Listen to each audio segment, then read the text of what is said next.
ನಾನು ಡಿ.ಕೆ. ಶಿವಕುಮಾರ್ ಎಂಬ ಹೆಸರಿನಾದ ನಾನು ಕಾನೂನು ಮೂಲಕ ಸ್ಥಾಪಿತವಾದ ಭಾರತದ ಸಂವಿಧಾನ ವಿಷಯದಲ್ಲಿ ನಿಜವಾದ ಶ್ರದ್ಧೆ ಮತ್ತು ನಿಷ್ಠೆಯನ್ನು ಹೊಂದಿರುತ್ತೇನೆಂದು ನಾನು ಭಾರತದ ಸಾರ್ವಭೌಮತ್ವವನ್ನು ಮತ್ತು ಅಖಂಡತೆಯನ್ನು ಎತ್ತಿ ಹಿಡಿಯುತ್ತೇನೆಂದು ಮತ್ತು ಕರ್ನಾಟಕ ರಾಜ್ಯದ ಮುಖ್ಯಮಂತ್ರಿಯಾಗಿ ನನ್ನ ಕರ್ತವ್ಯವನ್ನು ಶ್ರದ್ಧಾಪೂರ್ವಕವಾಗಿ ಮತ್ತು ಅಂತಃಕರಣಪೂರ್ವಕವಾಗಿ ನಿರ್ವಹಿಸುತ್ತೇನೆಂದು ಭಯ ಅಥವಾ ಪಕ್ಷಾತೀತವಲ್ಲದೆ ರಾಗ ದ್ವೇಷವಿಲ್ಲದೆ ಎಲ್ಲ ಬಗೆಯ ಜನರಿಗೆ ಸಂವಿಧಾನಕ್ಕೆ ಮತ್ತು ಕಾನೂನಿಗೆ ಅನುಸಾರವಾಗಿ ನ್ಯಾಯಯುತವಾಗಿ ಮಾಡುತ್ತೇನೆಂದು ನನ್ನ ಅಜ್ಜ ಗಂಗಾಧರಜ್ಜನ ಹೆಸರಿನಲ್ಲಿ ಪ್ರಮಾಣ ಮಾಡುತ್ತೇನೆ.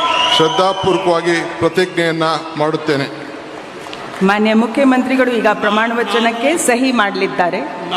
ನಾನು ಡಿ.ಕೆ. ಶಿವಕುಮಾರ್ ಎಂಬ ಹೆಸರಿನ ನಾನು ಕರ್ನಾಟಕ ರಾಜ್ಯದ ಮುಖ್ಯಮಂತ್ರಿಯಾಗಿ ನನ್ನ ಪರ್ಯಾಲೋಚನೆಗೆ ತರಲಾಗುವ ಅಥವಾ ನನಗೆ ತಿಳಿಯದೇ ಬರುವ ಯಾವುದೇ ವಿಷಯವನ್ನು ರಾಜ್ಯದ ಮುಖ್ಯಮಂತ್ರಿಯಾಗಿ ನನ್ನ ಕರ್ತವ್ಯವನ್ನು ಮುಕ್ತ ನಿರ್ವಹಣೆ ಅಗತ್ಯವಾಗುವುದೆಂದು ಸಂದರ್ಭದಲ್ಲಿ ಅಲ್ಲದೆ ಅನಾತ್ಯ ಯಾರೇ ವ್ಯಕ್ತಿಗೆ ಅಥವಾ ವ್ಯಕ್ತಿಗಳಿಗೆ ಪ್ರತ್ಯೇಕವಾಗಿ ಅಥವಾ ಪರೋಕ್ಷವಾಗಿ ತಿಳಿಸುವುದಿಲ್ಲ ಅಥವಾ ಬಹಿರಂಗಪಡಿಸುವುದಿಲ್ಲ ಎಂದು ನನ್ನ ಅಜ್ಜನ ವೀರ ಗಂಗಾಧರ ಅಜ್ಜರ ಹೆಸರಿನಲ್ಲಿ ಪ್ರಮಾಣ ಮಾಡುತ್ತೇನೆ. ಶ್ರದ್ಧಾಪೂರ್ವಕವಾಗಿ ಪ್ರತಿಜ್ಞೆಯನ್ನು ಮಾಡುತ್ತೇನೆ.